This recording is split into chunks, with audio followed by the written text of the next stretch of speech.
Hey guys what's up. I hope कि जैसे भी हो आप लोग बहुत सही हो। By the way guys, myself Devranjan, I am a second year medico at ESIC Patna medical college.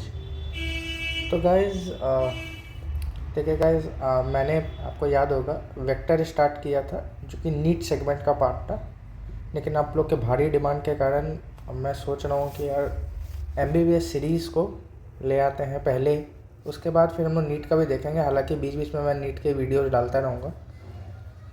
तो आइए टाइम ज़्यादा वेस्ट नहीं करते, स्टार्ट करते हैं।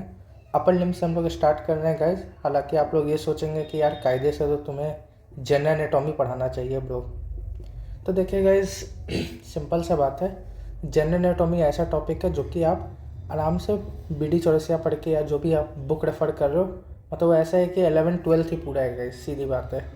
उस पर MBBS का ऐसा कोई काम नहीं है। जॉइंट्स के नाम है, कार्टिलेजिनस जॉइंट हो गया, साइनोवियल जॉइंट हो गया, सब जॉइंट्स है। तो ये तो बॉस आप लोग पढ़ते ही हो, आप लोग 11th में भी पढ़े हो स्केलेटल सिस्टम में, है ना। 12th में भी जब आपने नीट की तैयारी जब आपने स्टार्ट की होगी तब भी आपने रिवाइज़ किया ही है। तो आई थिंक उस पर ज़्यादा एफर्ट डालने की ज़रूरत नहीं है। हालांकि बिल्कुल आप लोग कमेंट सेक्शन खुला हुआ है, बताइएगा कि जैसा होगा तो मैं फिर जनरल एनाटॉमी में पैरेलल चलाऊँगा। लेकिन अभी मेन फोकस मेरा अपर लिम्ब, उसके बाद लोअर लिम्ब, देन आपका थोरैक्स स्टार्ट करूँगा, देन न्यूरो एंड एब्डोमेन जो है उसे मैं ख़त्म करूँगा गाइस। तो आइए, ये मेरा पहला लेक्चर होने वाला MBBS सीरीज़ का अपर लिम्ब का। तो let's start with the video. तो देखिए गाइस,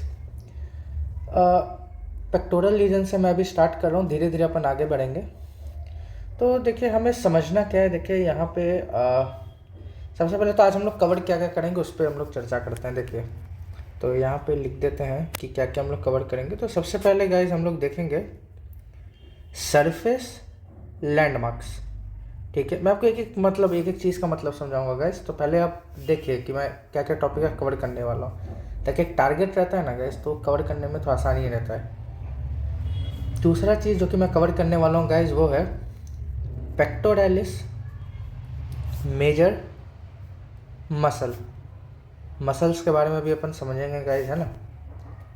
थर्ड जो अपना है वो है पेक्टोरैलिस माइनर मसल। फोर्थ जो अपना रहने वाला है गाइज वो है सेरेटस एंटीरियर मसल। ठीक है गाइज। और देखिए मेन तो अपना टारगेट रहेगा कि इन चारों को ही कवर करें आज के क्लास में। बाकी गाइज अगर टाइम परमिट किया तो अपन क्लेवी पेक्टोरल फेशिया भी देख लेंगे। क्लेवी पेक्टोरल फेशिया, ठीक है गाइज। तो ये चार टॉपिक्स है जो कि हमें कवर करना है। Surface landmarks, pectoralis major muscle, minor muscle, serratus anterior muscle, clavipectoral fascia अगर टाइम बचा तो आइए गाइज, सबसे पहले अपन सरफेस लैंडमार्क से इस जर्नी को स्टार्ट करते हैं। तो देखिए गाइज, सबसे पहले तो हेडलाइन पहले डाल देते हैं, सरफेस लैंडमार्क्स। देखिए गाइज, सबसे पहले आप लोग समझिए कि सरफेस लैंडमार्क का आखिर मतलब होता क्या है। ठीक है, तो देखिए सरफेस लैंडमार्क को गाइज आप ऐसे समझ सकते हैं कि जैसे ये कोई आदमी है, ठीक है। अब जैसे सरफेस लैंडमार्क को आप ऐसे समझिए कि जैसे बॉडी का जो एक्सटर्नल फीचर है, इसमें स्किन आ जाएगा, इसका आइज़, माउथ, ईयर आ जाएगा इसका। तो सपोज़ मैंने इसका ईयर पिना लिया एज अ सरफेस लैंडमार्क। मैंने बोला कि भाई इसका ईयर पिना को मैं एक सरफेस लैंडमार्क की तरह कंसिडर कर रहा हूँ, ठीक है। तो इस सरफेस लैंडमार्क बेसिकली एक ऐसा रेफरेंस पॉइंट होता है जिसके थ्रू अपन बाकी के चीज़ों को लोकेट कर सकते हैं गाइस। इसका आप ऐसे समझिए कि जैसे ईयर पिना से नज़दीक क्या है, ये आपका ऑडिटरी ट्यूब है जो कि ईयर पिना के नज़दीक है। तो मैं ऐसे बोल सकता हूँ कि ईयर पिना सरफेस लैंडमार्क जो है उससे कुछ फलाना सेंटीमीटर, कुछ x सेंटीमीटर दूर मेरा ऑडिटरी कैनाल या ऑडिटरी ट्यूब है। तो सरफेस लैंडमार्क आप ऐसे समझिए जैसे कि आप नीट देखे हैं, तो चलो फिजिक्स का रेफरेंस ले लेते हैं। आपने पढ़ा है गाइस कि एक टर्म होता है रेफरेंस पॉइंट, ठीक है ना।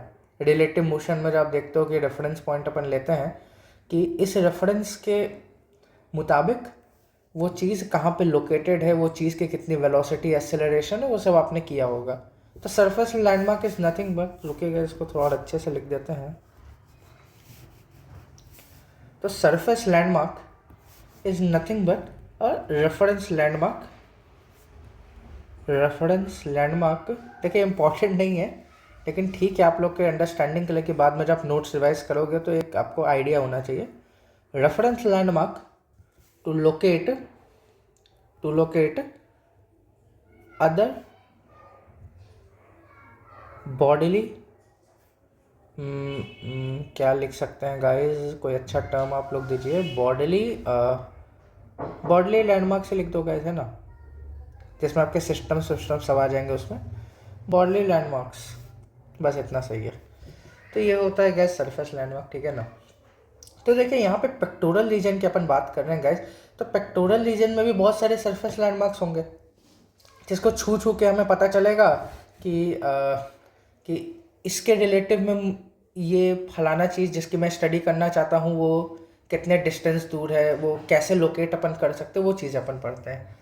तो आइए गैस सरफेस लैंडमार्क्स देखते हैं पेक्टोरल रीजन में कौन कौन से होते हैं। तो ब्लू पेन से करते हैं guys, black blue combination best combination. देखिए तो सबसे पहले अपना आ जाता है क्लेविकल। क्लेविकल आपको पता ही है, पढ़ा ही होगा गाइस आपने, the only horizontal bone of our body, ठीक है। देन अपना सेकंड आ जाता है जुगुलर नॉच, जिसको कि हम लोग सुपरा स्टर्नल नॉच भी बोलते हैं। तो समझते हैं गैस जुगुलर नॉच या सुपरा स्टर्नल नॉच। देखिए गैस अब जुगुलर नॉच से तो आपको कुछ समझ में आने नहीं वाला है। सुपरा स्टर्नल नॉच पकड़ते हैं जो कि इसका अदर नेम है। तोड़ दो गैस, ठीक है। सुपरा मतलब ऊपर, स्टर्नल मतलब स्टर्नम। तो बेसिकली जो आपका ये स्टर्नम जो होता है, ठीक है, तो ये स्टर्नम है आपका पूरा स्टर्नम। तो ये चीज़ क्लियर हो गया। सुपरा यानी कि इसके जस्ट ऊपर एक नॉच प्रेजेंट होता है गाइस। यही जो नॉच होता है this is the jugular notch या सुपरा स्टर्नल नॉच। ये भी एक सरफेस लैंडमार्क की तरह काम करता है गाइस। जो डॉक्टर जो होते हैं जो चेकअप करते हैं तो बहुत चीज़ें जुगुलर नॉच को टच करके अपन बताते हैं कि मतलब हमें पता चलता है कि नहीं यार जुगुलर नॉच अगर यहाँ है मतलब सेकंड रिब इधर हो सकती है, फर्स्ट रिब इधर हो सकती है, इस तरह से अपन डिटर्मिनेशन करते हैं गैस। तो वो सरफेस लैंडमार्क का ही काम है। अरे बोलो भाई समझ आया कि नहीं, कमेंट में लिखो गैस कि हाँ सर समझ आया, हाँ सर नहीं समझ में आया, ठीक है। तो ये तो चलो हो गया। और देखो गैस, देखिए गैस बाकी ये सब जो चीज़ें हैं ना अभी आगे भी आएंगे तो मैं आपको और भी मतलब पूरा डेप्थ लेवल पे समझाऊंगा ये चीज़ें। नेक्स्ट आता है गैस आपके पास में स्टर्नल एंगल या एंगल ऑफ लुइस। स्पेलिंग थोड़ा देख लीजिएगा गाइस, हो सकता है लुइस की स्पेलिंग थोड़ी गलत हो, LOIUS आई थिंक ये है, तो थोड़ा देख लीजिएगा। तो देखिए इसके बारे में सबसे पहले लिख लेते हैं कि आखिर होता क्या है। तो थोड़ा पेज चेंज कर लेते हैं गाइस, हाँ ठीक है। तो देखिए स्टर्नल एंगल या एंगल ऑफ लुइस जो होता है वो 5 centimetre below the jugular notch होता है। Jugular notch 5 centimetre below the jugular notch होता है गाइस। और देखिए अब क्यों अपन इसको एक सरफेस लैंडमार्क बोले, देखिए पहले तो जुगुलर नॉच एक सरफेस लैंडमार्क है, वो स्टर्नल एंगल ही प्रूव कर दिया कि क्यों है, क्योंकि जुगुलर नॉच के रेफरेंस पर ही मुझे पता है कि जहाँ पे जुगुलर नॉच होगा भाई उसके 5 सेंटीमीटर तुम नीचे जाओ तुमको स्टर्नल एंगल या एंगल ऑफ लुइस मिल जाएगा। अच्छा तो चलो फिर जुगुलर नॉच मान लिया सरफेस लैंडमार्क है, तो आप ये कैसे बोल सकते हो सर कि स्टर्नल एंगल या एंगल ऑफ लुइस भी एक सरफेस लैंडमार्क की तरह काम कर रहा है। तो इस चीज़ को हम लोग समझते हैं गाइस। तो देखिए बहुत इंपॉर्टेंट बात अभी लिखने जा रहा हूँ, 5 स्टार पॉइंट। अटैचमेंट ऑफ हो सकता है गैस अटैचमेंट को मैंने स्पेलिंग गलत लिख दिया हो, तो थोड़ा देख लेना गाइस, है ना। थोड़ी अंग्रेजी आपके मास्टर की सही नहीं है, तो थोड़ा आप लोग देख लेना। Attachment of second costal cartilage, अरे बोलो भाई, यानी कि गाइस जो आपका ये स्टर्नल एंगल या एंगल ऑफ लुइस है, जो कि 5 सेंटीमीटर बिलो द जुगुलर, देखो मैं जो बोल रहा हूँ ना गाइस, इसको आप लोग अपने स्क्रीन पे रिपीट करते जाओ, ठीक है ना, तो आपको याद भी होते रहेगा। और मतलब मुझे तो पता नहीं है गाइस, मैं तो रिकॉर्डेड लेक्चर आप लोग को दूंगा, तो मुझे तो नहीं पता, लेकिन एक संतुष्टि होगा कि हाँ भाई स्टूडेंट्स ने किया है वैसा, ठीक है ना। तो रिपीट करो गाइस मेरे साथ कि स्टर्नल एंगल या एंगल ऑफ लुइस जो होता है वो 5 सेंटीमीटर बिलो द जगुलर नॉच होता है गाइस, एंड इससे अटैचमेंट होता है सेकंड कोस्टल कार्टिलेज का। अब ये इतना इंपॉर्टेंट पॉइंट क्यों है गैस, मैं आपको समझाता हूँ। जब भी आप कहीं डॉक्टर के पास जाओगे, जनरल फिजिशियन के पास चेकअप करने, अगर आपको कोई ब्रीदिंग रिलेटेड इशू रहता है ना गाइस, तो पता है डॉक्टर क्या करता है? सबसे पहले तो उसको वो आपका सुपरा स्टर्नल जो नॉच था, जिसको आप जगुलर नॉच बोल रहे थे, वहाँ पे हाथ रखेगा, वहाँ से 5 सेंटीमीटर नीचे, उसको पता है ये सरफेस लैंडमार्क है, तो भाई वो 5 सेंटीमीटर नीचे जाएगा और आपका स्टर्नल एंगल ढूंढेगा, जो कि है एंगल ऑफ लुइस, और उसको पता होगा कि भाई आपका जो सेकंड कोस्टल कार्टिलेज है वो इस स्टर्नल एंगल या एंगल ऑफ लुइस के साथ जुड़ा हुआ है गाइस। अरे बोलो भाई, तो यानी कि अगर आपको कोई एग्जामिनर पूछ ले कि सेकंड कोस्टल कार्टिलेज आप लोकेट करो आपके थोरैक्स में कहाँ पे है, तो आप कर पाओगे या नहीं गाइस? अरे बोलो भाई, कर पाओगे या नहीं? तो मैं बस इतना ही बोलना चाह रहा था गाइस कि इसीलिए आप इसको सरफेस लैंडमार्क की कैटेगरी में ले रहे हो।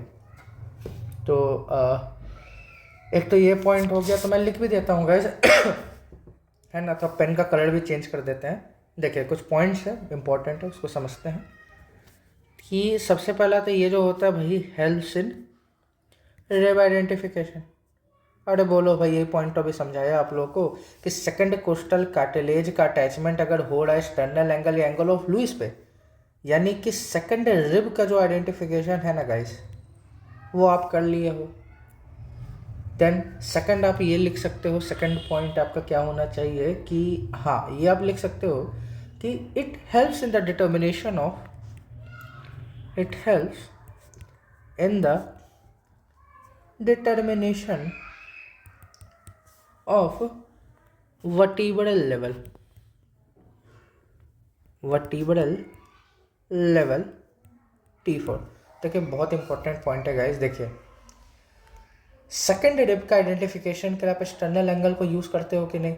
अरे बोलो भाई। और सेकंड रिब को जो आप पीछे की तरफ एक्सटेंड करोगे ना गाइस, तो वो फोर्थ थोरेसिक लेवल पे ही अटैच होता है गाइस। यानी कि आप एक तरह से दो चीज़ें आइडेंटिफाई कर रहे हो, एक तो आप सेकंड कोस्टल कार्टिलेज या सेकंड रिब तो आइडेंटिफाई कर ही रहे हो गाइस, अरे बोलो भाई, और दूसरा आप फोर्थ वर्टेब्रल लेवल को भी आइडेंटिफाई कर रहे हो, दैट इज फोर्थ वर्टेब्रा भी आपको पता चल गया है। यानी कि जो डॉक्टर है उसको अगर सेकंड रिब या फोर्थ वर्टेब्रा ढूंढना होगा गाइस, तो सीधा स्टर्नल एंगल पे जाएगा या मिला सेकंड रिब, और जस्ट उसके पीछे अगर आप पीछे की तरफ अपना हाथ घुमाओगे तो बैक रीजन पे आपको T4 वर्टेब्रल लेवल मिल जाएगा। इसका एक डायग्राम पे भी बनाऊंगा गाइज, अभी तो मैं बस सरफेस लैंडमार्क के नेमिंग कर रहा हूँ, बाकी पूरा भी अपन समझेंगे भी गाइज अच्छे से। बिल्कुल गाइज, बिल्कुल आप पढ़िए, बस पूरा डीप डाउन आपका कॉन्सेप्ट पूरा स्ट्रॉन्ग बना दूंगा मैं, ये मेरी गारंटी है।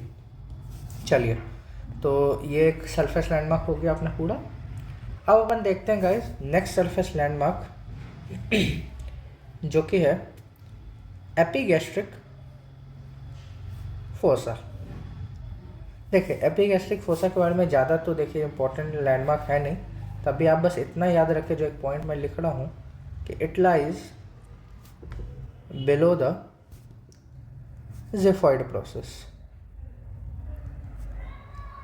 अब कुछ बुद्धिजीवियों को ये भी जानना होगा कि भाई ज़िफॉइड प्रोसेस क्या होता है सर, ज़रा बस समझाइए। तो देखिएगा ऊपर मैंने ये स्टर्नम का डायग्राम है, ये वाला जो आपको रीजन दिख रहा है ना नीचे का, जो pointed region, this is known as xiphoid process. और इसी के नीचे का जो पूरा रीजन है, जो पूरा जो फोसा या डिप्रेशन वाला रीजन है, that is the epigastric fossa. अरे बोलो भाई, समझ में आया कि नहीं? ठीक है, तो ये बेसिकली गाइस सरफेस लैंडमार्क पूरा नहीं हुआ है, अभी और भी है, तो समझिए गाइस अभी और चीज़ों को। तो ये आपका एपिगैस्ट्रिक फोसा हो गया।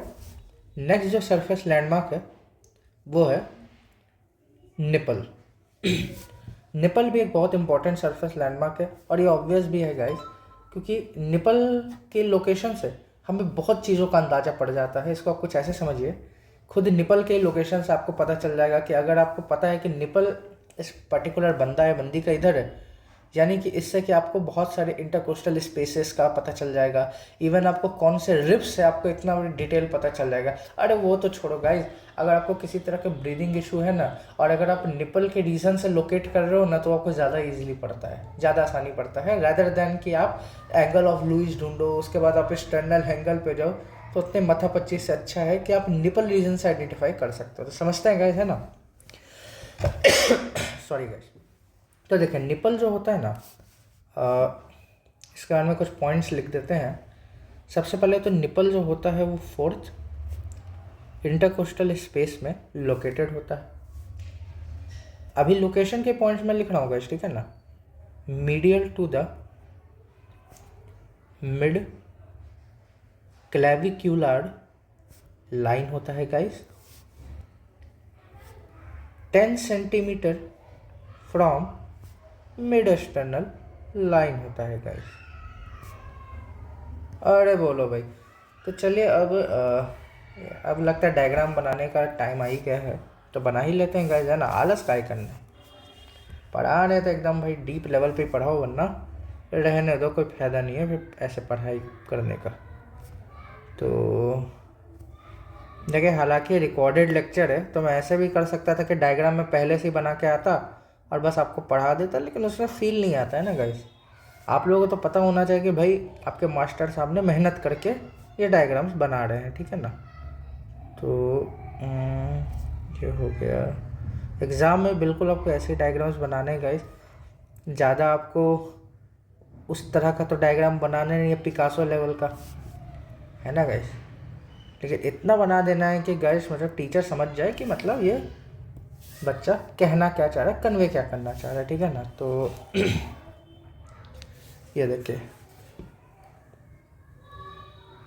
ये एक एक चीज़ जो अभी बना रहा हूँ ना गाइस, सब आपको अभी समझाऊंगा, जस्ट वेट एंड वॉच, ठीक है। यहाँ पे एक क्लेविकल भी बना देते हैं अपन। अरे थोड़ा सा आपके मास्टर का भी डायग्राम हिला हुआ है गाइस, तो रुको, बहुत बढ़िया। यहाँ पे हो गया दिस वन, कलर चेंज करते हैं गाइस। देखिए गाइस, मैं ये बोलना चाहता हूँ गाइस कि देखिए अपना टाइम वेस्ट मत करिएगा। अगर आपको डायग्राम ये देखने में इंटरेस्ट नहीं है कि मैंने कैसे बनाया है, तो बिल्कुल आप इस पोर्शन को स्किप कर सकते हैं। लेकिन मैं उनकी मदद करना चाह रहा हूँ जो कि अपने प्रॉफ्स भी देंगे, है ना गाइस। इंटरनल एग्ज़ाम प्रॉफ अभी आपका होगा, अब लेबलिंग कर रहे हैं गाइस, है ना। बन तो सब गया ही है। हाँ 1 मिनट, ये सबसे ज़्यादा इम्पोर्टेंट है, this one.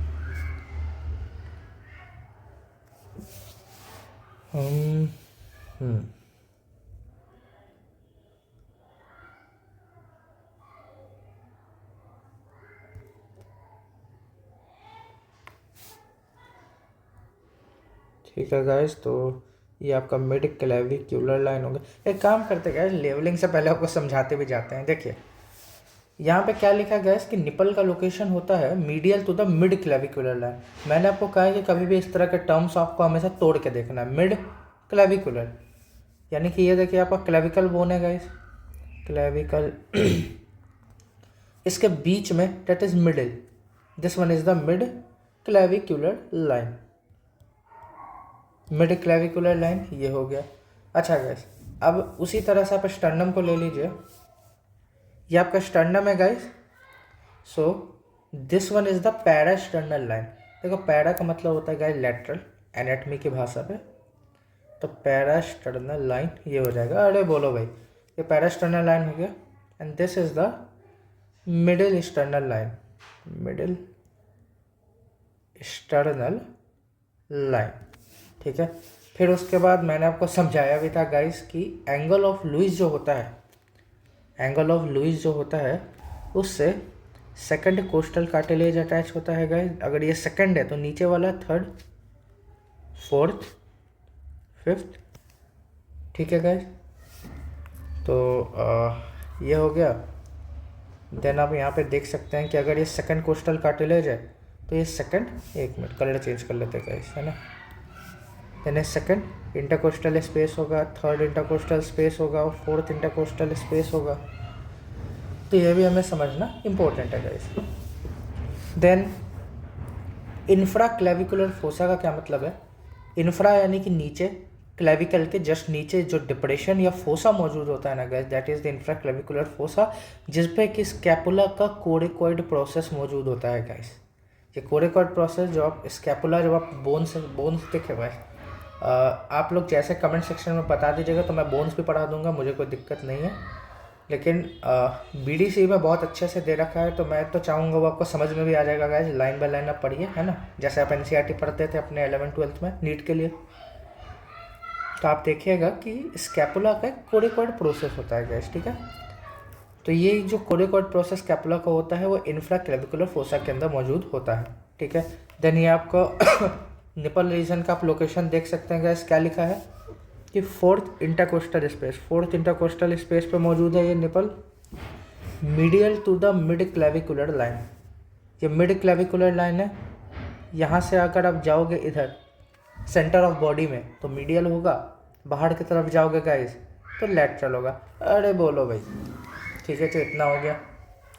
10 centimetre from the mid external line, तो ये बेसिकली आपका मिड एक्सटर्नल लाइन है। तो यहाँ पे अगर आप ये दूरी देखोगे तो ये कितना है, दिस दूरी इज 10 सेंटीमीटर, ठीक है।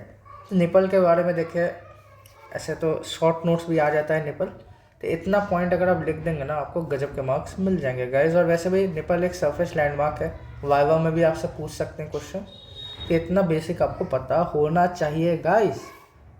अरे बोलो भाई, हाउस द जोश गाइस।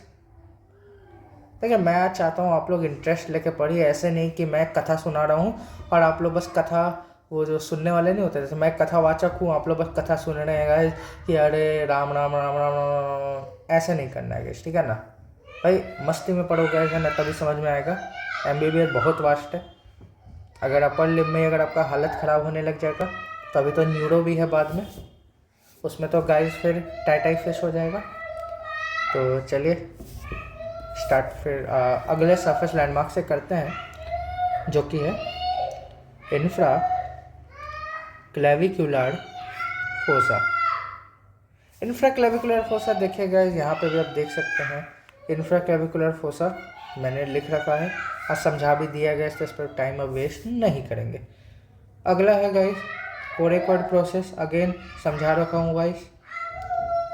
स्कैपुला का जो रीजन था इंफ्राक्लेविकुलर फोसा में, that is the coracoid process. Same acromion process भी वही है गाइस। एक्रोमियन प्रोसेस जो होता है ना गाइस, वो जो क्लेविकल है ना उसी का एक प्रोसेस होता है गाइस। तो उसको भी एज ए सरफेस लैंडमार्क जो फिजिशियंस या जो थेरेपिस्ट डॉक्टर्स होते हैं वो यूज़ करते हैं। नेक्स्ट है एक्जिला। ठीक है, एक्जिला को ऐसे अगर आप देसी भाषा में बोलेंगे तो ठीक है, देसी भाषा तो यूज़ नहीं कर सकते वरना। देखिए एक्जिला को ना एक रफ टपोरी इंग्लिश लैंग्वेज में बोलते हैं आर्मपिट। अरे भाई जो आर्मपिट का रीज़न जो होता है ना गाइस, अब इतना मैं क्या काख बोलते हैं गाइस उसको हिंदी में पता नहीं, बहुत रीजन्स में अलग अलग चीज़ें बोलते होंगे। हमारे रीजन में तो काख उसको बोलते हैं, और वैसे इंग्लिश में तो यार इतना तो पढ़ा ही है गाइस आर्मपिट, है ना। तो उसी का एनाटॉमिकल नेम एक्जिला होता है गाइस हमारे पास में, ठीक है। इसके बारे में बहुत पढ़ेंगे, एक अलग से टॉपिक है एक्जिला, है ना, उस पर आपको चीज़ें अच्छे से समझ में आएगी। तो अब अगला टॉपिक पे आते हैं गाइस, है ना। अगला टॉपिक है हमारा गाइस एनाटॉमिकल लाइंस। देखिए बेसिक चीज़ें हैं, हो सकता है अभी आपको थोड़ा इंटरेस्ट नहीं भी आ रहा होगा गाइस, लेकिन बिलीव मी ये समझने के बाद जो आप एनेट समझोगे ना अपर लिम, हालांकि अपर लिम स्टार्ट तो हो ही गया गाइस, निपल पे मैंने आपको बोला ही शॉर्ट नोट्स आता है, ऊपर जितनी भी चीज़ें एंगल ऑफ लुइस पे भी आ भी चुका है गाइस, MCQ में पूछते हैं, वाइवा में भी कितनी बार पूछा है गाइस। तो देखिए एनाटॉमिकल लाइन्स को समझते हैं। सबसे पहला एनाटॉमिकल लाइन है गाइस मिड एक्सटर्नल लाइन, ठीक है। अभी पहले मैं लिख देता हूँ देन आपको मुँह जुबानी समझाऊंगा। Parasternal line, parasternal line. Third है, अच्छा कुछ बच्चे बोल रहे थे कि सर आप थोड़ा धीरे ज़्यादा पढ़ाते हो, तो देखिए अभी क्योंकि मेरे इनिशियल लेक्चर्स है, तो आप लोग इस तरह से जब कमेंट लिखते हैं ना, तो मेरे को जैसे एक आइडिया पड़ जाता है कि मुझे अपना पेस कैसे रखना है, तो मैं धीरे धीरे अपना पेस फास्ट करूँगा गाइस, है ना। इनिशियल लेक्चर्स में मैं जानबूझ के, मुझे भी क्या शौक है गाइस आपको धीरे पढ़ाने का, लेकिन इनिशियल जो लेक्चर्स होते हैं उसका पेस धीरे ही रखा जाता है गाइस, ताकि पता चले कि मेरी ऑडियंस जो है वो किस पेस में मेरे लेक्चर्स को सुनना चाहती है। आप बिल्कुल कमेंट सेक्शन में आप लिखिएगा जैसे आपको ठीक लगे। Next one is the anterior axillary line, then next one is the posterior axillary line. अरे बोलो भाई। देन अगला है गाइस मिड एक्सिलरी लाइन, ठीक है। तो क्या क्या है, मिड एक्सटर्नल लाइन समझा चुका हूँ, पैरा एक्सटर्नल लाइन समझा चुका हूँ, मिड क्लेविकुलर लाइन समझा चुका हूँ। क्या समझाना है, anterior axillary line, posterior axillary line, medial axillary, middle axillary line. देखिएगा समझिए, एक हैंड में बना रहा हूँ, ठीक है। मैंने बोला कि यही वाला जो रीजन है दैट इज़ द एक्जिला वाला रीजन। अरे बोलो भाई, आर्मपिट एक्जिला। तो देखिए, this one is the anterior axillary line, anterior axillary line. इसके जो पीछे मौजूद होगा ना guys, that one is the posterior axillary line. अच्छा, एक बहुत इंपॉर्टेंट चीज़ है गाइस, जो एनाटॉमिकल लाइन्स है ना, ये भी सरफेस लैंडमार्क्स ही है, ठीक है ना। तो कंफ्यूज आप मत होइएगा कि मैंने अलग से एनाटॉमिकल लाइन्स टॉपिक लिखा है, नहीं गाइस, ये भी सरफेस लैंडमार्क ही है। ये लाइन्स बहुत ज़्यादा इंपॉर्टेंट होते हैं। देन हमारे पास में आता है मिडिल एक्सिलरी लाइन, जो कि जस्ट बीच में इंटरसेक्शन करेगा, मिडिल एक्सिलरी लाइन। अरे बोलो बच्चों। तो यहाँ पे अपना ऑफिशियली सरफेस लैंडमार्क कलर ख़त्म होता है, खासकर मैंने एनाटॉमिकल लाइन्स आपको अलग से पढ़ा दिया। तो अपना ये वाला देखिए, ये वाला सेगमेंट अपना पूरा हुआ सरफेस लैंडमार्क्स वाला। तो अब हम लोग नेक्स्ट देखने वाले हैं पेक्टोरलिस मेजर मसल को, देन अपन minor muscle serratus anterior muscle देखेंगे। और अगर टाइम हमें अलाउ किया, क्योंकि देखेगा मैं कोशिश करूँगा ज़्यादा लंबा लेक्चर नहीं हो, 45 मिनट से 1 घंटा का मैं चाहता हूँ कि लेक्चर हो, तो जितना हो उतना ठीक है, वरना नेक्स्ट क्लास में जो छूटेगा वो अपन वैसे भी कवर कर ही लेंगे गाइस। तो नेक्स्ट अपना टॉपिक है पेक्टोरलिस मेजर मसल। तो आइए गाइस समझते हैं, टॉपिक का हेडलाइन डाल देते हैं गाइस।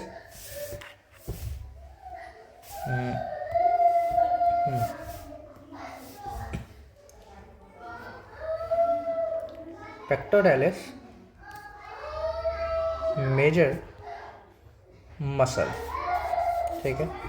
तो देखिए, इसे समझाने से पहले सबसे पहले इसके पॉइंट्स लिख देते हैं, फिर उसको एक्सप्लेन करूँगा तो वो ज़्यादा सहूलियत होगा, ज़्यादा सही रहेगा गाइस। तो देखिए, पहले इसके पॉइंट्स लिखते हैं। सबसे पहला पॉइंट है ऑरिजिन। अच्छा देखिए, एक बहुत इंपॉर्टेंट पॉइंट है गाइस, पहले मुझे बता देना चाहिए था, चलिए अभी भी बता देता हूँ, कोई दिक्कत नहीं है। देखिए, अब अपन मसल्स को पढ़ना शुरू कर रहे हैं गाइस। देखिए, मसल्स में बहुत टर्म्स है जो कि आपको पता होना चाहिए। एक टर्म होता है, देखिए मैं आपको ऐसे रफली समझा देता हूँ, फिर इसे मिटा दूंगा गाइस, है ना, क्योंकि ये आपको बस ऐसा बस समझना है, नोट करने की ज़रूरत नहीं है। 2 टर्म्स होते हैं गाइस, एक होता है ऑरिजिन, एक होता है इंसर्शन। देखिए, ऑरिजिन का मतलब है कि जैसे मान लीजिए कोई बोन है आपके पास में, ठीक है। तो ऑरिजिन का मतलब है कि भाई मसल जो है वो स्टार्ट कहाँ से हो रहा है, यानी कि उसका हेड ऑफ ऑरिजिन कहाँ पे है, अस्तित्व कहाँ से उसका उत्पन्न हो रहा है हिंदी टर्म्स में। तो मान लीजिए यहाँ से वो ऑरिजिन हुआ गाइस, तो ऑरिजिन हुआ हुआ हुआ हुआ होते गया होते गया होते गया, अब कहीं जाके वो एंड होगा ना गाइस। अब ये नर्व जैसा थोड़ा बना दिया, तो चलिए माइंड मत करिएगा गाइस, है ना। तो यहाँ पे सपोज कहीं जाके वो इंसर्ट हुआ, इंसर्ट का क्या मतलब है कि कहीं तो वो एंड हो रहा है ना गाइस। तो ऑरिजिन का ऐसे मान लो गाइस स्टार्ट है, इंसर्शन को आप मान लो एंड है। अरे बोलो भाई, समझ में आया ना क्या बोल रहा हूँ? ये दोनों टर्म्स आपको क्लियर होने चाहिएगा, इसको आगे ना ये काम आएगा। अच्छा, अब एक बहुत इंपॉर्टेंट बात सुनिए गाइस। मसल्स जब कॉन्ट्रैक्ट करते हैं ना गाइस, तो आप लोगों को कन्फ्यूजन होता होगा कि यार ये पेक्टोरलिस मेजर अगर कॉन्ट्रैक्ट करेगा तो मूवमेंट किस तरह से कराएगा, या कोई भी मसल है गाइस कॉन्ट्रैक्ट करेगा तो मूवमेंट किस तरह से कराएगा। तो ये बात गांठ बांध दीजिए गाइस, ये एक लॉ है, आप ऐसे लॉ की तरह समझिए कि जब मसल का कॉन्ट्रैक्शन होता है गाइस, तो मसल हमेशा इस तरह से कॉन्ट्रैक्ट करता है कि वो अपने इंसर्शन को चाहता है कि वो ऑरिजिन की तरफ जाए। ये बात हमेशा दिमाग में रखो गाइस, बहुत इंपॉर्टेंट पॉइंट है, 5 स्टार पॉइंट है। बोलोगे लिखवा भी दूंगा, लिख ही लो गाइस, है ना, लिख ही लो, इंपॉर्टेंट चीज़ों को छोड़ते नहीं है guys. On contraction muscle brings insertion to origin. तो मतलब ये एक ऐसा पॉइंट है ना ये आपको समझ में आ गया ना, तो अब दुनिया के कोई भी मसल का मूवमेंट बुक पढ़ने से पहले बता दोगे कि यार ये एबडक्शन करके एडक्शन करके, यार देखिए इतना जनरल टर्म आप जनरल टर्म में पढ़ के आए हो, ऐसा मैं एज्यूम कर रहा हूँ। कमेंट सेक्शन में लिखना नहीं पढ़ा है तो मैं अगले लेक्चर से आपको ये थोड़ा बहुत हिंट बता भी दूंगा कि एडक्शन क्या होता है, एबडक्शन क्या होता है, प्रोट्रैक्शन, रिट्रैक्शन। स्कैपुला में आपको पता होगा प्रोट्रैक्शन होता है, 2 मूवमेंट्स, प्रोटेक्शन, रिट्रैक्शन, ये सब होते हैं गैस। वैसे अपन आगे ही पढ़ेंगे स्कैपुला का, तो ठीक है। तो देखो एज सच आपको नोट करना बिल्कुल कर लीजिएगा, जब बहुत ज़्यादा इंपॉर्टेंट पॉइंट था मैं आपको बता रहा हूँ। वाइवा पॉइंट ऑफ व्यू से तो मतलब 5 क्या, इसको 10 स्टार भी दूँ वो भी कम है। तो समझिएगा गाइस, आपको आगे इस बात का इंपॉर्टेंस समझ में आएगा कि आगे मैं इस लाइन का बहुत यूज़ करूँगा कि ऑन कॉन्ट्रैक्शन मसल इंसर्शन को ऑरिजिन की तरफ लाने की कोशिश करता है। ठीक है, तो आइए पेक्टोरलिस मेजर के पहले पॉइंट्स लिखते हैं, फिर उसको डायग्राम की हेल्प से आपको एक्सप्लेन भी करेंगे गाइस। तो स्टार्ट करते हैं। देखिए सबसे पहले तो ये ऑरिजिन जो कहाँ से होता है, तो इसका ऑरिजिन होता है क्लेविकुलर हेड से, क्लेविकुलर हेड से। अच्छा गाइस, मैं एक काम करता हूँ ना, आपको पहले जो तीनों मसल्स जो है ना, जो कि आज के अपन के टॉपिक के थे, उनको सबसे पहले उनके पॉइंट्स में आपको लिखा देता हूँ, ठीक है ना। लिखाते लिखाते थोड़ा बहुत होगा, मैं आपको समझाते भी जाऊँगा गाइस, फिर उसका डायग्राम्स की हेल्प से आप बहुत एकदम क्रिस्टल क्लियर कर लेना, कि तब तक आपको याद भी हो जाएगा। At the end of the day guys आपको याद ही करना है, ठीक है ना। मसल्स में समझने से ज़्यादा आपको याद करने पर फोकस करना है, ये ब्रह्मास्त्र आपको बता रहा हूँ गाइस, है ना। समझने बैठोगे एग्जाम में उतना टाइम नहीं होता है गाइस। नीट में भी आपको पता है ना गाइस, आपने कितने एनएलएम के डेरिवेशंस किए होंगे फिजिक्स में, वो छोड़ो ना गाइस, अपने ऑर्गेनिक में इतने रिएक्शंस आपको याद कराए गए होंगे टीचर्स के द्वारा आपके कोचिंग्स में, लेकिन at the end of the day आपको फाइनल रिजल्ट ही याद करना रहता है ना गाइस। अरे बोलो भाई, F is equals to m a, derivation को तो मैं आयोटा वायोटा करके क्या क्या डेराइव कर दूँ इनके, लेकिन एट दी एंड आपको end result F is equals to m a याद रखना पड़ता है, V is equals to u plus 80, final equations आपको याद रखने पड़ते हैं। तो आप बस रटो गाइस, आपको अजीब लग रहा होगा सुनने में, लेकिन हाँ रटो, ठीक है ना। मैं सेकेंड ईयर MBBS मेडिको हूँ गाइस, फर्स्ट ईयर दे चुका हूँ, इसीलिए मैं जो बोल रहा हूँ ना गाइस अपने पर्सनल एक्सपीरियंस से बता रहा हूँ, रटना पड़ेगा गाइस जो बात है। मसल्स में तो अब कोई ऑप्शन नहीं है, समझने को मैं आपको समझा देता हूँ, लेकिन at the end of the day आपको मुँह जुबानी रटना ही पड़ेगा, ठीक है। हाँ, तो ऑरिजिन इसका होता है clavicular head, anterior surface of medial 2/3 of clavicles है। देन कुछ टर्म्स आपको समझनी भी होंगी, स्टर्नो कोस्टल हेड, ठीक है। इसमें क्या होता है गाइस कि half the breadth of manubrium and body of sternum, ठीक है। यहाँ से भी इसका अभी ऑरिजिन की पूरी बात कर रहे हैं गाइस, है ना, कंफ्यूज मत होएगा, यही ये सब जगह से ही इसका ऑरिजिन हो रहा है। क्योंकि देखिए at the end of the day muscle एक थिन सेगमेंट नहीं है गाइस, है ना, मसल एक बंच ऑफ फाइबर्स है। तब ये फाइबर्स यहाँ से भी आ रहे हैं, यहाँ से भी आ रहे हैं, यहाँ से भी आ रहे हैं, यहाँ से यहाँ से भी आ रहे हैं गाइस, ठीक है। देन आपका आ जाएगा 2nd to 6th costal cartilages. Then आ जाएगा आपके पास एक्सटर्नल ऑब्लिक हैपोन्यूरोसिस। तो ऑरिजिन खत्म हुआ गाइस। कहाँ कहाँ से इसका ऑरिजिन हो रहा है? Clavicular head, anterior surface of medial 2/3 of clavicle, sternocostal head which is half the breadth of manubrium and body of sternum, 2nd to 6th costal cartilages, external oblique aponeurosis। अब अपन समझते हैं कि चले ऑरिजिन यहाँ से हुआ तो कहीं ना कहीं इंसर्शन भी होगा गाइस। अरे बोलो भाई, तो आखिर अब इसका इंसर्शन कहाँ पे होगा उस चीज़ को समझते हैं। तो insertion is basically by a bilaminar tendon. कोई भी टर्म समझ में नहीं है सीधा तोड़ देना गाइस। बाई मतलब दो, लैमिनर मतलब सरफेस, लेयर, बेसिकली लेयर। तो दो लेयर के जो टेंडन जो होता है ना गाइस, कुछ इस तरह से आप इसको देख सकते हो। इस तरह का टेंडन होता है दो लेयर में, बाइलैमिनर। अच्छा, टेंडन और लिगामेंट में कभी ज़िंदगी में कंफ्यूज नहीं होना गाइस। टेंडन जो होता है बोन को मसल से जोड़ता है, और लिगामेंट जो होता है बोन को बोन से जोड़ता है। लेकिन इसको याद कैसे करें सर, हमें थोड़ा गाइड करो। तो सुनो बच्चों, एक इसका ट्रिक होता है, याद कर लो, बबली। अरे बंटी और बबली नहीं, ये ट्रिक है Babli. This one is the ligament, ये होता है बोन, और ये भी है बोन।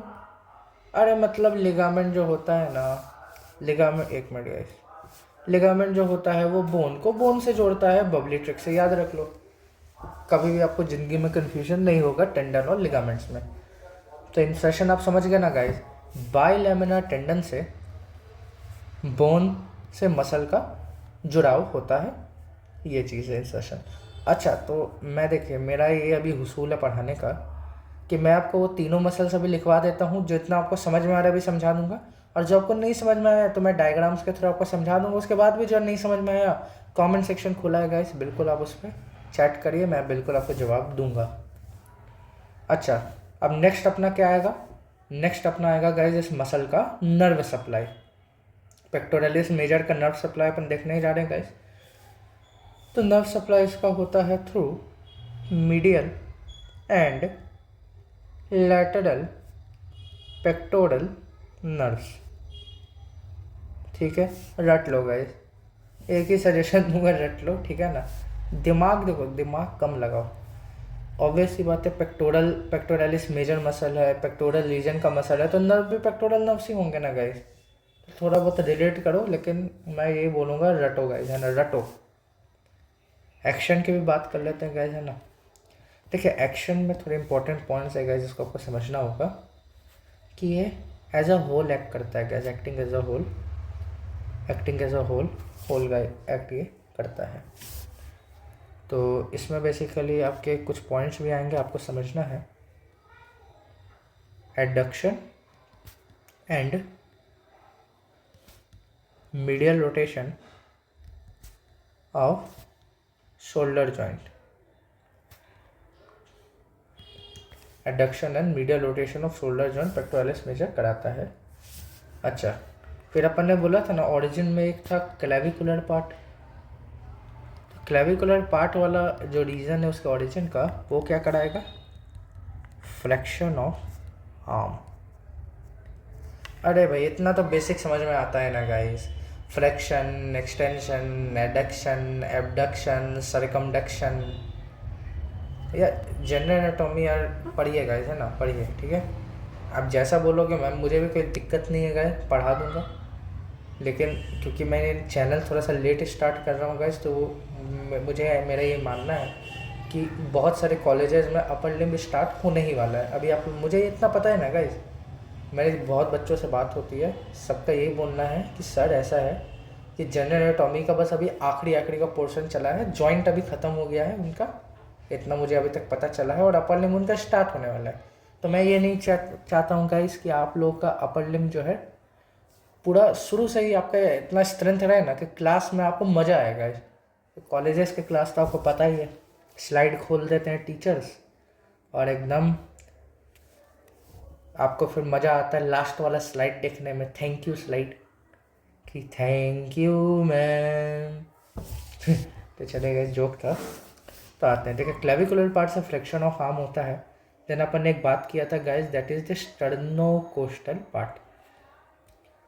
ठीक है, स्टर्नोकोस्टल पार्ट ये करता है extension of flexed arm against resistance. अरे बोलो भाई, समझ आया कि नहीं? एक्सटेंशन यानी कि आर्म को खोलना, फ्लेक्स्ड आर्म है यानी कि मुड़ा हुआ हाथ है, उसको आप खोल रहे हो अगेंस्ट रेजिस्टेंस, यानी कि आप रेजिस्टेंस लगा के, तो वहाँ पे sternocostal part of pectoralis major muscle involve होता है गाइस।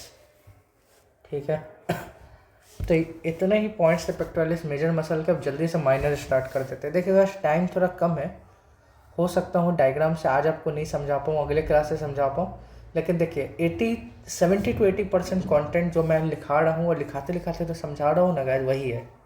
ठीक है ना, क्योंकि मैंने आपको बोला गाइस मसल्स में ज़्यादा दिमाग नहीं लगाने का, डायरेक्ट रट्टा मारने का। ठीक है ना, एक होता है, देख रट्टा दो तरह का होता है गाइस, एक होता है समझने वाला रट्टा और एक होता है कि ना समझो की तरह कि राम ने रावण को मारा, राम ने रावण को मारा, राम ने रावण को मारा। अब ऐसे क्या मैंने आपको रामायण समझा दिया, तब भी आप वही काम कर रहे हो, राम ने रावण को मारा, राम ने रावण को मारा, राम ने रावण को मारा, लेकिन ये काम आप रामायण समझने के बाद कर रहे हो, तो आपको एक फील आता है अंदर से। बाकी guys at the end of the day मैंने बोला ना, आपको वही रेक्टिफिकेशन ही करना है, राम ने रावण को मारा। पेक्टोरलिस माइनर मसल को समझते हैं। सबसे पहला पॉइंट किसी मसल के बारे में आपको ये लिखना। अच्छा, ये जो है ना बहुत इंपॉर्टेंट चीज़ है, मैं आपको बताता हूँ। शॉर्ट नोट आ सकता है इस पर, लॉन्ग तो देखिए आएगा नहीं, मैं आपको लिख के दे देता हूँ, लॉन्ग इस पर आते ही नहीं है। इतने साल से इतने PYQs किए हैं, लॉन्ग इस पर कभी नहीं आएगा। मसल पे आपको शॉर्ट नोट्स ही आते हैं। ठीक है ना, मेजर मसल पे तो आ भी चुका है, माइनर में भी आ जाएगा इस साल, पता है ना गैस। ये भाई BUHS वाले लाएंगे ही क्वेश्चन, मेरे को सब पता है गैस। तो अब लिखे गए जो मैं लिखा रहा हूँ ना, आप उतना लिखे। 3rd, 4th, 5th रिब्स, इसका ओरिजिन है नियर द कॉस्टो, एक मिनट गैस, थोड़ा स्पेलिंग गलत हो गया, कॉस्टोकॉन्ड्रल जंक्शन। ठीक है, क्या लगता है यहीं पे ख़त्म हो गया, यहीं से बस इतने ओरिजिन है? नहीं गैस, एक और जगह से ओरिजिन हो रहा है। Fascia covering the external intercostal muscles. ठीक है, तो ओरिजिन पेक्टोरलिस माइनर कहीं तक। अब देखिए माइनर है तो ज़्यादा जगह से इसका ओरिजिन नहीं होता, आप ऐसे भी याद रख सकते हो। मेजर का ज़्यादा जगह से हुआ था। वहीं इंसर्शन की अगर आप बात करेंगे गाइस, तो इंसर्शन इसका होता है medial border and upper surface of coracoid process. अरे बोलो भाई, समझ में आया ना गाइस? अभी इतना भी चलो आपको थोड़ा बहुत समझा देता हूँ। देखिए अब इसमें ये तो आपको खुद ही पढ़ के समझ में आ गया होगा गाइस, तब भी एक संतुष्टि होता है कि नहीं मास्टर जी कम से कम रिपीट मार दो, रिपीट मार देते हैं गाइस। 3rd और 4th और 5th रिब्स जो होते हैं नियर द कॉस्टोकॉन्ड्रल जंक्शन। कॉस्टोकॉन्ड्रल जंक्शन समझ में आ रहा है गाइस? देखिए तोड़ लो, कॉस्टो का मतलब रिब, कॉन्ड्रल का मतलब कार्टिलेज, यानी कि रिब और कार्टिलेज के बीच का जो जंक्शन है ना, उसके पास के जो 3rd, 4th और 5th रिब्स जो होते हैं ना गाइस, वहीं से पेक्टोरलिस माइनर का ओरिजिन होता है। ये आपको ऐसे नहीं समझ में आएगा गाइस, हाँ लेकिन रटना तो है ही आपको। लेकिन फील के लिए मैं डायग्राम बनाऊंगा, लेकिन आज तो देखिए पॉसिबल नहीं है। तो मैं चाहता हूँ कि एटलीस्ट वो 3 मसल्स का आपका 80% कॉन्टेंट पूरा हो जाए। तो अभी तो आप बस पॉइंट्स नोट करिए। फिर फैशिया क्या होता है? देखिए फैशिया एक बैंड होता है, band of fibres is known as fascia. ये आपको याद रखना है गाइस, आपको बहुत न्यूरो तक आपका बहुत पीछा छोड़ेगा ही नहीं, ये टर्म याद रखना है।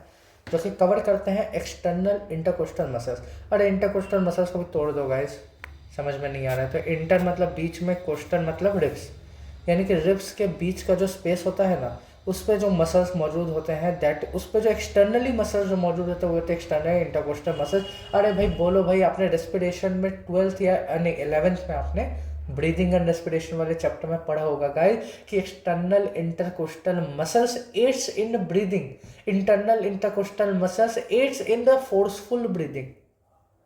पढ़ा हुआ है गाइस, है ना, मतलब नया बात नहीं बोल रहा हूँ। आप नीट देखे आए गाइस, इतना तो बेसिक आपको पता ही है।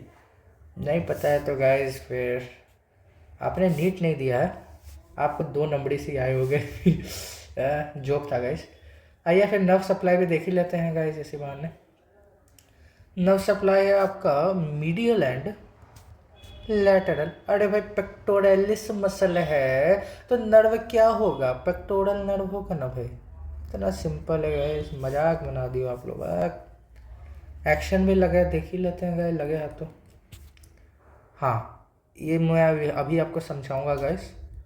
आप देखिए, ड्रॉज द स्कैपुला फॉरवर्ड, थोड़ा शॉर्टकट में लिख रहा हूँ, आप एग्जाम में सब शॉर्टकट मत यूज़ करना, मेरे पर लिमिटेशन है टाइम का, इसलिए थोड़ा शॉर्टकट से लिखना पड़ रहा है। Helps in forceful inspiration. देखिए 2 टर्म आप समझिएगा स्कैपुला के रिगार्डिंग, 2 टर्म यूज होता है। One is the protraction and another one is the retraction. अरे बोलो भाई सुनो, ड्रॉज द स्कैपुला फॉरवर्ड का क्या मतलब है कि अभी एक एक्टिविटी दे रहा हूँ गाइस, आप करिए इस एक्टिविटी को, ठीक है ना, तो आप ये चीज़ ज़्यादा अच्छे से समझोगे। अपने हाथों को टी फॉर्म में खोल लीजिए। टी फॉर्म आप समझ रहे हैं ना गाइस, हाथों को चौड़ा टी फॉर्म में खोल लीजिए। खोल लिया, अब पीछे की तरफ एकदम ले जाइए गाइस, हाथ को ले गए ना। अब आप क्या करिए कि इसको कॉन्ट्रैक्ट करिए, कॉन्ट्रैक्ट इन द सेंस कि टी को आप पूरा आगे तक ले जाइए, आगे तक आगे तक आगे तक आगे तक आगे तक आगे।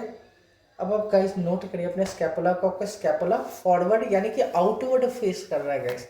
तो ये जो फॉरवर्ड या आउटवर्ड जो प्रोजेक्शन हुआ ना स्कैपुला का, पीछे से जो आपने आगे किया, that is the protraction guys. अब आप नॉर्मल अपने हाथों को कर दोगे तो ये फॉरवर्डनेस कम हो जाएगा या खत्म हो जाएगा, that is the retraction. 2 terms है ना गाइस, आउटवर्ड जाना, स्कैपुला आउटवर्ड गया प्रोट्रैक्शन, स्कैपुला इनवर्ड आ गया रिट्रैक्शन। डायग्राम से समझाऊंगा वैसे आपको और अच्छे समझ में आएगा। अभी इतना ही समझा दिया, बहुत काफ़ी है गाइस, है ना, बहुत ज़्यादा काफ़ी है। तो ये आपका चलिए एक्शन भी मैंने आपको पेक्टोरलिस माइनर का समझा दिया है कि किस तरह से पेक्टोरलिस माइनर के एक्शन हो रहा है गाइस, ठीक है। अब एक काम करते हैं गाइस, आपको लगे हाथ तो क्लेवी पेक्टोरल फेशिया समझा ही देते हैं गाइस, है ना। तो ठीक है, क्योंकि क्लेवी पेक्टोरल फेशिया इसी से ही रिलेटेड है, पेक्टोरलिस मेजर और माइनर मसल से। तो समझ ही लीजिए गाइस क्लेवी पेक्टोरल फेशिया को। देखिए गाइस सबसे पहले तो इसके पॉइंट्स लिख देते हैं। पॉइंट नंबर 1, इट लाइज, नहीं एक काम करते हैं गाइस, ये चीज़ ना आपको पहले समझा ही देते हैं यार। देखिएगा मुझे जज मत करिएगा, नया नया पढ़ाना शुरू किया हूँ थोड़ा सा, इसलिए थोड़ा कन्फ्यूजन है कि पहले समझाओ या थोड़ा पढ़ाओ। लेकिन ठीक है गाइस, वो धीरे धीरे एक्सपीरियंस के साथ ये चीज़ें होती हैं। तो पहले आपको समझाने पे इसलिए मैं फोकस करना चाह रहा हूँ। देखिएगा एक डायग्राम में आपको ड्रॉ करके दिखा रहा हूँ, देखिएगा, ठीक है। ये ऐसे हो गया आपका, then this one is your clavipectoral fascia.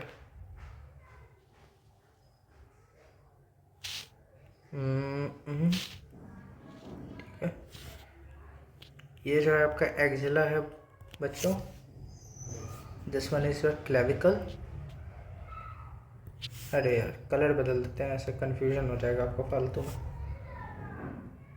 Clavicle ना बच्चों, देखिए क्लेविकल के नीचे मौजूद है ये कौन सा मसल होगा, subclavius muscle, subclavius muscle.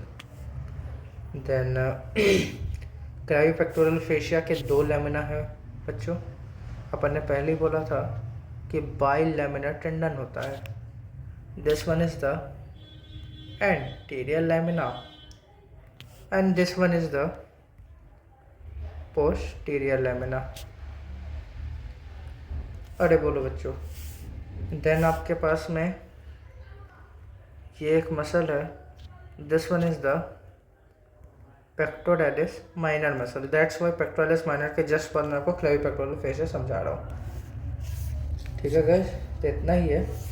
तो बेसिकली यही जो ग्रीन ग्रीन आपको दिख रहा है ना गाइस, ये पूरा जो ग्रीन ग्रीन जो मैंने ये ऊपर बनाया है, यही है गाइस आपका क्लेविपेक्टोरल फेशिया। फेशिया यानी कि बंडल ऑफ फाइबर जो कि कुछ चीज़ को कवर कर रहे हैं। ठीक है, इसको आप ऐसे समझिए।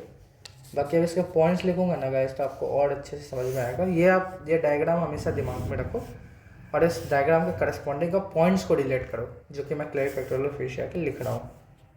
Point number 1, it lies deep to pectoralis major muscle. इसका भी एक पर्टिकुलर डायग्राम है गाइस, हालांकि एग्ज़ाम में आपको ये डायग्राम बनाना है, लेकिन एक डायग्राम है तो वो मैं आपको दिखाऊंगा कल के लेक्चर में। आज तो देखिए हो नहीं पाएगा, मैंने आपको बोला है कि जितना भी डायग्राम वाला पोर्शन है वो मैं आपको कल ही दिखाऊंगा, तो फील लेने के लिए वो आप देखना गाइस, बाकी रटना ही है at the end of the day. ठीक है, तो ये जो पूरा जो आपको दिख रहा है गाइस क्लेविपेक्टोरल फेशिया, ये पेक्टोरलिस मेजर मसल के अंदर लोकेटेड होता है गाइस। यहाँ पे पेक्टोरलिस मेजर मसल है, this one is the pectoralis major muscle, और उसके अंदर अंदर डीप डाउन ये फेशिया मौजूद होता है गाइस आपके पास में। ठीक है, तो ये चीज़ है। अगला पॉइंट है गाइस कि ये इनक्लोज करता है, जो कि इस डायग्राम में अपन देख भी सकते हैं कि it encloses the subclavius and pectoralis minor muscle. तो आपको दिख भी रहा है गाइस किस तरह से ये सबक्लेवियस को इनक्लोज कर रहा है, पेक्टोरलिस माइनर मसल को इनक्लोज कर रहा है गाइस आपके पास में। तो ये तो मुंह देखी पॉइंट है गाइस, तो क्या ही बोले इसके बारे में। थर्ड पॉइंट है posterior lamina is fused with, writing पे मत जाइएगा guys, investing layer of deep cervical fascia and axillary sheath. इस पॉइंट को समझते हैं, बहुत इंपॉर्टेंट है। देखिए, एंटीरियर लेमिना है, पोस्टीरियर लेमिना। मैंने क्या पॉइंट लिखा कि जो पोस्टीरियर लेमिना होता है ना गाइस, वो फ्यूज होता है with the investing layer of deep cervical fascia. यानी कि इसका ये जो पोस्टीरियर लेमिना वाला जो लेयर है गाइस, ये फ्यूज होता है एक दूसरे फेशिया से, जो कि है क्लेविपेक्टोरल फेशिया। उसके किससे, उसके दो लेयर्स होते हैं गाइस, एक इन्वेस्टिंग लेयर होता है और एक डीप लेयर होता है। तो उसके दोनों से फ्यूज़ हो रहा है, नहीं इसके सिर्फ इन्वेस्टिंग लेयर से फ्यूज़ हो रहा है, एक डीप लेयर होता है उससे ये फ्यूज़ नहीं हो रहा है। ठीक है ना, थोड़ा ये कन्फ्यूजन हो जाता है गाइस, तो आप इसको दिमाग में रखो कि ये जो पोस्टीरियर लेमिना है ये क्लेविपेक्टोरल फेशिया के इन्वेस्टिंग लेयर से, इन्वेस्टिंग के सुपरफिशियल लेयर से क्या हो जाता है, फ्यूज़ हो जाता है गाइस, फ्यूज़ हो जाता है आपके पास में।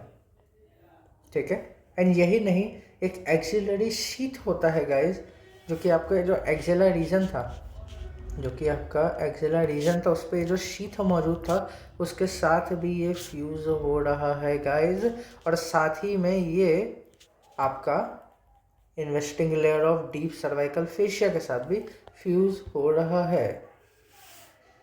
अरे बोलो भाई, फोर्थ पॉइंट देखते हैं गाइस। फोर्थ पॉइंट है आपका कि ये जो होता है ना, ये मीडियली अटैच होता है to external intercostal muscles and laterally attach होता है टू कोरेकॉइड प्रोसेस। ठीक है, तो अब इसमें आपको क्या ही समझाऊँ गाइस। मीडियल लेटरल आपको पता ही है, medial towards the body, lateral away from the body. तो मीडियली ये अटैच होता है एक्सटर्नल इंटरकोस्टल मसल से एंड लेटरली अटैच होता है कोरेकॉइड प्रोसेस से। तो मीडियली ये जो फेशिया है ये अटैच होता है एक्सटर्नल इंटरकोस्टल मसल से एंड लेटरली ये हो गया मीडियल, यहाँ पे मौजूद होता है external intercostal muscles and laterally एक इससे अटैच होता है गाइस कोरेकॉइड प्रोसेस से, जो कि अपन ने बोला कोरेकॉइड प्रोसेस। ठीक है, तो अभी तो इसकी ज़रूरत नहीं है, आप बस समझ जाइए। मैं नहीं चाहता हूँ डायग्राम का सूरत बिगड़े, समझाने के लिए बस ड्रॉ किया था। ठीक है, तो ये पॉइंट क्लियर है। अब देखते हैं इसके बिलो क्या है स्ट्रक्चर है उसे। तो देखिएगा इसका बिलो अगर आप देखेंगे ना, तो ये बिलो बेसिकली कंटिन्यूस होता है with the suspensory ligaments of axilla.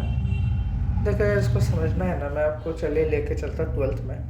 आपने सस्पेंसरी लिगामेंट्स का नाम कहाँ पे सुना था?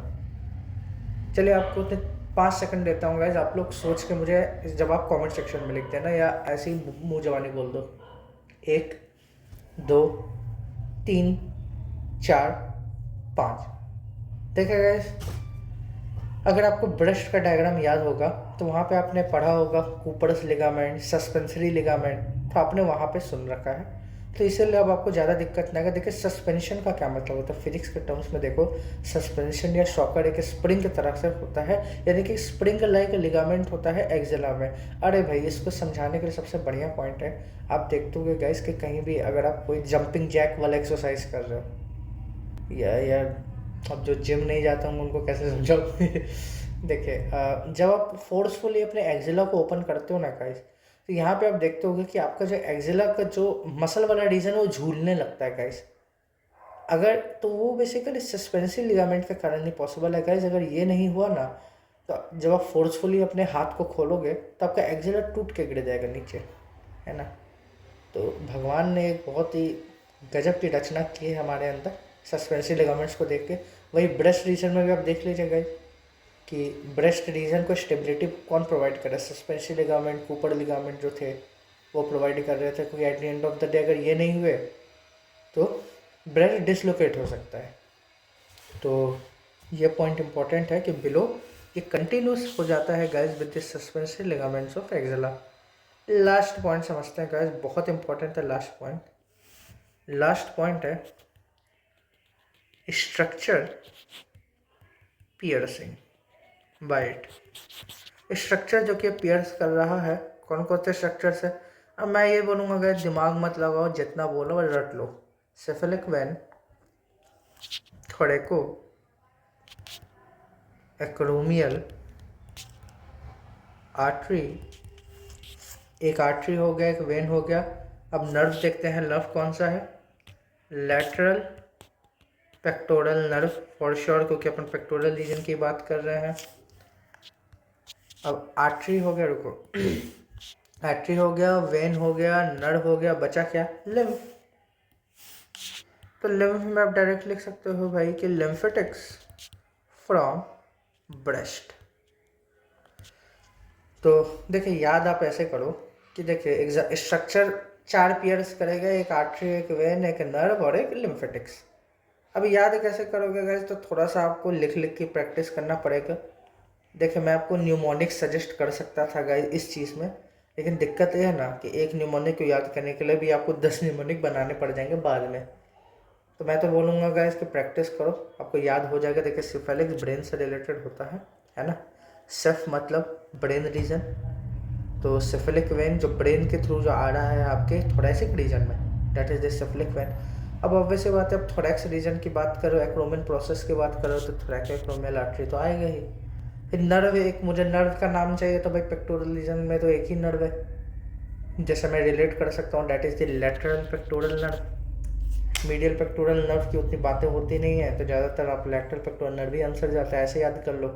एंड बहुत सिंपल, लिम्फेटिक्स फ्रॉम ब्रेस्ट, क्योंकि थोरैक्स में ही ब्रेस्ट मौजूद है। अरे बोलो भाई। तो गैस देखिए 1 घंटा हो गया है। मुझे तो यार गैस आज सेरेटस एंटीरियर पढ़ाना था, थोड़ा स्लो आज चला गया। अगले क्लास में थोड़ी रफ्तार पकड़ेंगे गैस, है ना, और डायग्राम्स से भी थोड़ा आपको फील दिलवाएंगे, और कोशिश करेंगे गैस कि डायग्राम मैं बना ही लूँ, मतलब जैसे क्योंकि प्री रिकॉर्डेड है तो मैं ऐसा कर सकता हूँ कि मैं डायग्राम पहले बना दूँ, उसका रिकॉर्डिंग ऑन कर दूँ, ताकि डायग्राम बनाने का, जैसे आज क्यों ज़्यादा टाइम लगा, इसको डायग्राम बनाने में थोड़ा टाइम भी वेस्ट हुआ और थोड़ा थोड़ा मैं आपको धीरे धीरे भी समझा रहा था, क्योंकि पहला लेक्चर है तो मेरे को पता नहीं आप लोगों का पेस कैसे, जैसा भी होगा कमेंट सेक्शन में ज़रूर गाइड करिएगा, है ना।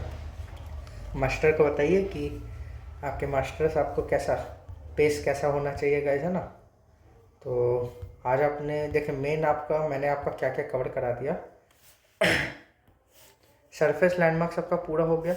इस पर आपके देखिए MCQs आते हैं गाइस और SAQs आते हैं, ठीक है ना। SAQ रेयरली आता है, मेन आपका MCQ में ही पूछेगा। बाकी ये जितने मसल्स है आपको मैंने आज 2 मसल्स पढ़ाए हैं गाइस और एक क्लेविपेक्टोरल फेशियल। क्लेविपेक्टोरल फेशियल तो शॉर्ट है guys, short answer question 5 marks का आएगा गाइस, लिख के ले लो, बहुत इंपॉर्टेंट है। रही बात पेक्टोरलिस मेजर मसल और पेक्टोरलिस माइनर मसल की, तो मेजर तो बहुत इंपॉर्टेंट है ही, क्योंकि इस पर PYQs अगर आप देखेंगे तो पहले ही बहुत क्वेश्चंस आ चुके हैं। बाकी माइनर ऐसे तो उतना इंपॉर्टेंट नहीं है गाइस, लेकिन इन पे अगर आएगा भी तो आपका वही SAQ ही आएगा। 3 मार्क्स टू 5 मार्क्स में 5 मार्क्स का आया गैस, तो आपको क्लिनिकल भी लिखना पड़ेगा इसका। ऐसा इसका क्लिनिकल नहीं है तो आप वही सब चीज़ें लिख सकते हैं। ब्रेस्ट लिख देना, जो उसका सस्पेंसिव लिगामेंट जो आपको मैंने समझाया आप उसे भी लिख सकते हो गाइस, कोई दिक्कत नहीं है।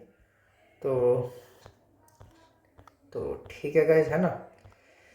तो अगले क्लास में अपन इसको वाइंड अप करते हैं पेक्टोरल रीजन को, और जैसा होगा देखते हैं। ब्रेस्ट से शायद तो स्टार्ट करेंगे या उसके पहले अगर कोई मसल वाला जो टॉपिक आएगा उसको अपन देख लेंगे, कोई दिक्कत नहीं गाइस। तो ठीक है guys, thank you guys and wish you best of luck. College life है गाइस, एंजॉय भी करो, पढ़ो भी, लेकिन पढ़ाई पे थोड़ा ज़्यादा फोकस दो गाइस, क्योंकि at the end of the day आप छपड़ी नहीं डॉक्टर बनने आए हो। Thank you guys.